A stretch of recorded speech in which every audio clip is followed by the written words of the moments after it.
네, 한국 시리즈에서 혼자 4승을 거두는 전무후무한 기록으로 80년대 최고의 투수로 군림한 무쇠팔 고 최동원 선수. 은퇴하고 지도자 생활을 하다가 뒤늦게 대장암이 발견됐죠. 지난 2011년에 안타깝게 세상을 떠났습니다. 그런데 최 씨 역시 소금물로 관장을 하면 암을 고칠 수 있다는 목사 부부의 말에 속아서 시술을 받은 것으로 YTN 취재 결과 확인됐습니다.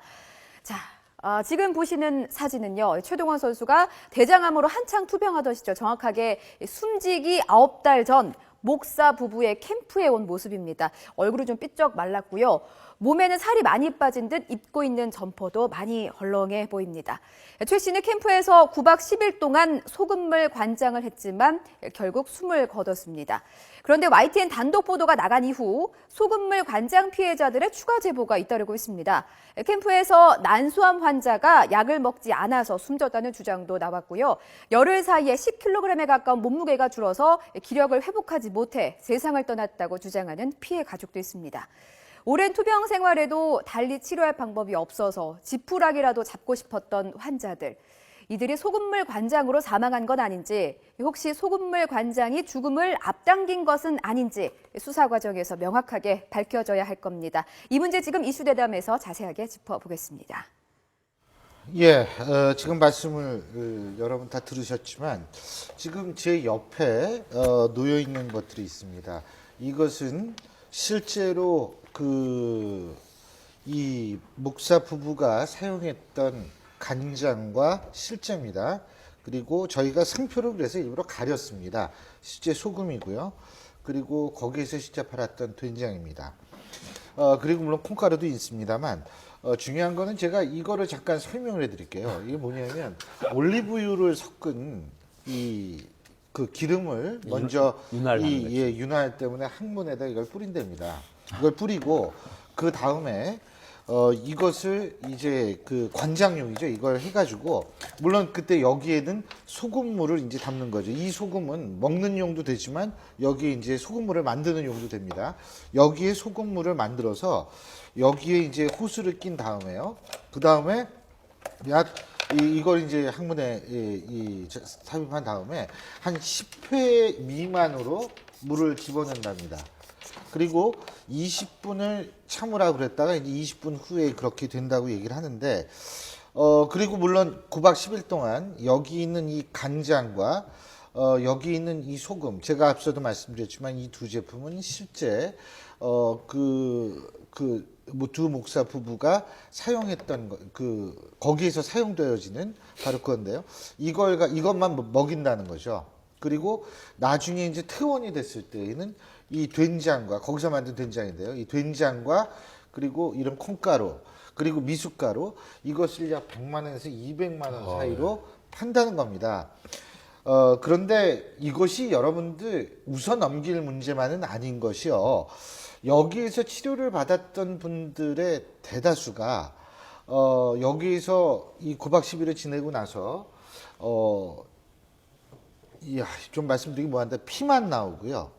이 변비에 걸린 겁니다. 이게 안 돼서 배변이 안 돼서 실제로 대부분이 내과에 치료를 받아야만 했고요. 그리고 굉장히 배가 아픈 거 있지 않습니까? 그래서 왜냐하면 이게 감염 때문에 그렇다거든요. 그런 고생을 했다는 겁니다. 그렇기 때문에 제가 이 과정을 여러분한테 상세히 말씀을 드린 겁니다. 또 하나는 일부 제보와 얘기에 따르면 이 소금물 관장법을 시술하는 데가 여기만 있다라는 얘기가 여기만 있는 것이 아니라는 얘기가 나오고 있습니다. 그래서 이러한 것들을 좀 더 낱낱이 여러분에게 말씀을 드림으로써 추가 피해가 나오지 않기 위함을 분명히 제가 말씀을 드립니다. 백 팀장님. 네네. 자, 소금물 이거요. 사실 지금 최동원 선수가 2011년 9월에 돌아가셨는데 불법 시술을 받은 것은 2010년 12월입니다. 그러니까 9달 전에 시술을 받았기 때문에 이것이 구체적으로 연관성이 있다라고 얘기하기는 그건 밝혀져야 될 부분이지 그렇죠. 우리가 단정 지을 수 없다라는 사실을 미리 말씀을 드리고요. 근데 이거 지금 수사 상황이 어떻습니까? 지금 수사 상황은 이겁니다. 조 목사 부부가 그 한의사를 고용을 합니다. 그리고 이제 지금 새롭게 밝혀진 거는 뭐 이미 이게 보도가 됐기 때문에 장독대라는 브랜드를 만듭니다. 그리고 새롭게 밝혀진 건 중국 조선족 상대로 또 광고를 하고, 그 다음에 이제 점조직으로 해서 그 모집을 하는데, 문제는 지금 계좌에 100억이 넘는 그 거금이 지금 드러나고 있거든요. 그래서 추가적인 피해가 약 7,000명 정도 추산을 하고 있습니다.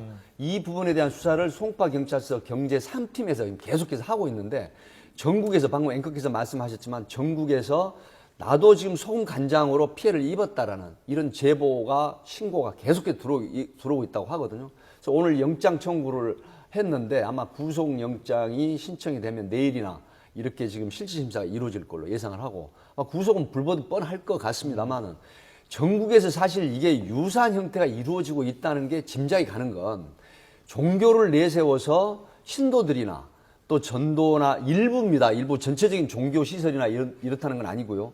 일부 종교인들이 이런 형태를 하게 되면 설령 조금 악화되거나 문제가 생겨도 신고를 안 한다는 것이죠. 왜 그러냐면 신도들로 뭉쳐져 있어 카바를 하고 이게 신고나 어떤 문제가 되는 걸 막아버린다는 것이죠. 근데 중증 환자나 말기암 환자가 치료하겠다고 더 열심히 치료해야 함에도 불구하고 방사선 치료나 항암제를 투여를 해야 되는데, 그걸 못하고 여기서 9박 10일 동안 하는 바람에 사망자가 속출을 하고, 또 방금 말씀하셨지만 더 악화가 되고, 그래서 별도의 치료를 하는 이런 끔찍한 일이 벌어진 것이죠.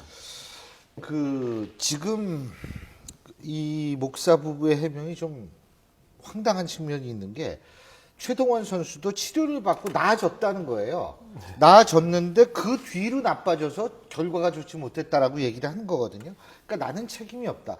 이 연관성을 밝히기가 굉장히 힘들지 않을까라는 생각이 드는데 어떻게 보십니까? 그렇죠. 일단 인과관계를 밝히기 굉장히 힘들죠. 왜냐하면 최동원 선수가 그냥 뭐 조금 사망에 이를 정도 아닌 그런 병에 걸려가지고 와서 하다가 이게 사망에 이르렀다고 한다면 사실 뭐 부검도 하고 여러 가지 하면 원인을 추적할 수 있어요. 하지만 본인 자체가 만약에 대장암 말기암 환자였다고 한다면, 또 병원에서 아마 제가 볼 때는 아마 굉장히 앞으로 살 날이 얼마 남지 않았다는 그런 선고를 받을 가능성이 크니까 최후 수단으로서 이걸 했을 가능성이 크다고 봐요. 그렇다고 한다면 사실 암으로 인해서 사망을 했느냐, 아니면 이러한 부적절한 방법의 치료를 받다가 사망을 했느냐, 그 원인 관계 굉장히 밝히기가 어렵고요. 또 사망 시점이 굉장히 오래되지 않습니까? 그래서 그 원인 관계는 사실 밝히기가 어렵죠.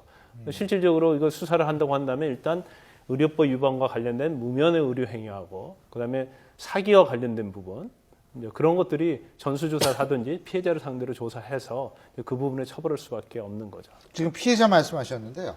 자, 피해자들의 발언이 있습니다. 여러분 직접 피해자 발언 한번 들어보시고 저희 얘기 계속 나눠보겠습니다. 현업도 10일만 120만 내고 10일만 내면 무조건 난다 그래가지고 갔는데, 지금 더 심해가지고 지금 내과 입원하고. 이게요, 이 목사 부부가 주장하는 것은 뭐냐면 고등어를 예를 든답니다. 고등어를 절이면은 상하지 않지 않느냐. 그러니까 소금물 이거요. 이물 먹고 밑으로 이거 집어넣고 해가지고 몸을 절이면은 고등어가 그렇듯이 그 논리라는 겁니다. 그런데 이게 천일염이라 하더라도 여기에는 엄청난 많은 세균이 들어있기 때문에 실제로 대장에 들어가면 그래서 이게 탈이 난다는 거거든요. 참 기가 막히는데, 일단은 말이에요. 제가 박 박사님께 좀 여쭤보는 게, 피해자들이 피해자들도 책임이 있다라는 얘기를 하시는 분도 있어요.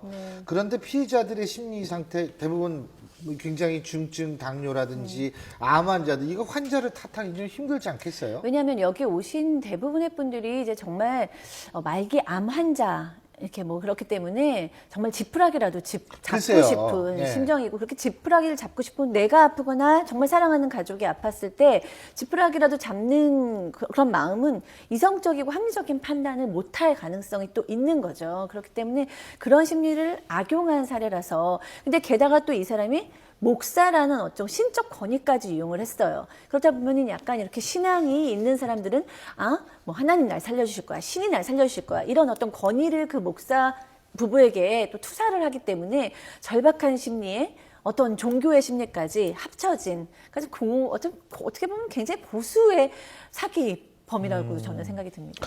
근데 이게 피해가 너무 커요. 예? 아우 정말 이런 얘기 들으면 진짜 못됐어요. 정말 뭐 사람 생명하고 장사하는 거 아닙니까? 살림 놓고. 그렇죠. 그리고 아까 말씀하셨지만은 부모, 자식이 말기암으로서 지금 하는데 땅 팔고 집 팔고 논 팔고 다 갖다 바칠 거 아닙니까? 또 맞아요. 목사라는 게 종교파리하고 앉아 있고 이 정말 죄질 나쁘고 나쁜 사람들이에요 이거 진짜로. 이게 지금 사실은 유사한 사례도 저희가 CG 컴퓨터 그래픽으로 한번 준비해 봤는데요. 자, 예를 들면은 그 유사 사례 잠깐만 한번. 예. 자, 먼저 신 내린 침 맞으면 모든 병이 난다. 침 한 대당 5만 원 이런 사건이 있었대요. 예, 있었죠. 그리고 또 하나는 이제 불량 식초 먹으면 다 난다. 예? 그리고 또 하나 있습니다. 이거는 진짜 이건 보기 김선다 스타일인데 수돗물 기가 막힌 얘기죠. 수돗물 팔아먹어 가지고 이게 참 만병통치약이라고 얘기를 하는데 이런 사례를 수사한 경험이 있으시면 어떤 생각이 드십니까? 있습니다. 사실 방금 그 김강상 변호사 말씀하셨지만 믿게끔 하는 거죠. 신뢰관계. 뭐 중국에서는 관시, 신뢰가 결국 관시 영향을 미친다. 이것도 마찬가지예요. 그러니까 목사라든가 또 어떤 자기가 어떤 신분을 위장을 해가지고 내세워서 세뇌를 시키는 거죠. 그렇게 하면 결국 이 물을 먹어도 된다. 이게 약이다 하면 수돗물을 갖다가 약처럼 생각으로 먹는다는 것이죠. 물론 정신적인 효과는 있다고 합니다만 정말로 중증 환자가 수돗물을 먹어서 낫겠습니까? 그럼에도 불구하고 그 신뢰를 하기 때문에 뭐 병당 뭐 50만 원, 10만 원, 30만 원 이렇게 사서 먹는다는 것이죠. 근데 나중에 알고 보니까 병은 낫기는커녕 돈만 들어가니까 결국 신고가 되는 것이거든요. 이런 형태가 있기 때문에 전국적으로 지금 저런 범죄도 전국적인 현상이 있다. 이렇게 보는 겁니다. 플라시보 효과 같은 거는 안 나타나나? 그거? 그 나타날 수 있죠. 그런데 피해자가 이렇게 어리석냐 이렇게 또 판단하고 또 그렇게 생각할 분도 있을 거예요. 근데 저도 사실 신체 뭐 밝힐 수는 없지만 어느 부위가 좀 아파본 적이 있어요. 그런데 병원에서 약을 먹었어요. 근데 약을 먹는데 낫지 않더라고요. 의사가 이거 15일 약 먹고 안 나오면 방법이 없습니다. 그러는 거예요. 근데 굉장히 생활이 엄청 불편하거든요. 그래서 인터넷을 뒤지기 시작하는 거죠. 그래서 그걸로 막 광고를 엄청나게 하는 한의원을 갔어요. 그랬더니 침을 한 방 맞는데 20만 원이에요. 저보다 더 하네요. 신내림 네. 침이 아니라 그거는 더블로 신이 근데 되는 거야, 20만 이거? 원도 한 방 맞는데 20만 원이 아니고 100만 원을 미리 애취해야만이 맞을 수 있는 겁니다. 이게. 근데 사실 한 방 정도 맞고 또 한두 방 맞고 차도가 없으니까 또 인터넷 뒤지게 보니까 또 배를 어떻게 하면 뭐 낫는다 하면서 물건을 파는 거예요. 그런데 뭐 한번 사서 해봤죠. 왜냐면 빨리 낳고 그래야지 사회활동을 정상적으로 할 수 있으니까. 그런데 이제 뭐 그런 거 하지 않고 결국 나왔는데 나중에 생각해 보니까 내가 참 어리석은 짓을 했구나를 그때서 알게 되는 거예요. 그러니까 그렇죠. 정상적인 사람도 이런 궁박한 어떤 핍박한 상황에 처하게 되면 정상적인 판단을 할 수 없다는 거죠. 예, 잘 알겠습니다. 어쨌든 지금 이 목사 부부의 행위라는 것은 굉장히 많은 피해를 지금 입히고 있고 지금 계속 들어오고 있기 때문에 여러분들도 저희 프로그램 잘 보셔서 제가 아까 이거 다 보여드렸죠. 이러한 것들에 절대 속으시면 안 됩니다. 그 심정은 충분히 이해합니다만 여러분 오히려 병을 더 키우는 결과가 나올 수 있다는 점 꼭 명심하시기 바라겠습니다. 자, 다음 주제 화면으로 만나보시죠. A 사장과 성관계 도중 A 사장이 일방적으로 자신의 두 손을 묶은 뒤 자신을 촬영했고 이후 삭제 요구도 들어주지 않았다는 겁니다. 김 씨는 고소장을 통해 A 사장을 협박한 건 이 동영상을 돌려받기 위해서였다고 주장했습니다.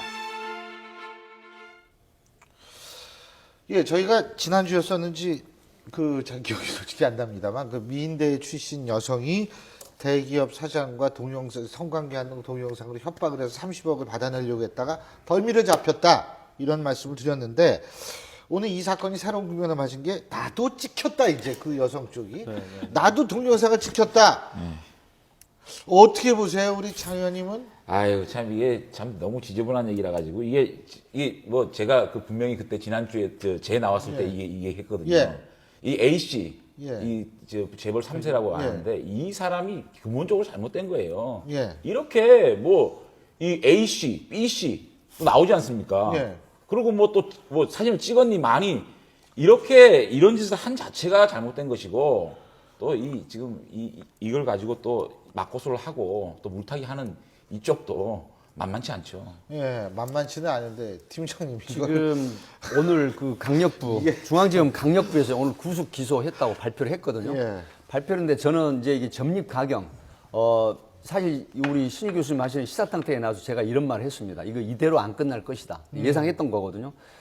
분명히 손을 묶고 그 다음에 동영상 촬영을 했다. 그러면 손을 묶고 동영상 촬영을 했다고 하면 물론 서로 의사에 반한 건지 아니면은 강제로 그렇게 한 건지 모르지만 손을 묶고 어떤 관계를 맺을 때 동영상 촬영을 허락하지 않았다고 한다면 이것도 이제 지금 성폭력 특별법에 의해서 사실 이게 징역형 또 1,000만 원 이하 벌금, 5년 이하 징역이 1,000만 원 이하 벌금 규정이 돼 있거든요.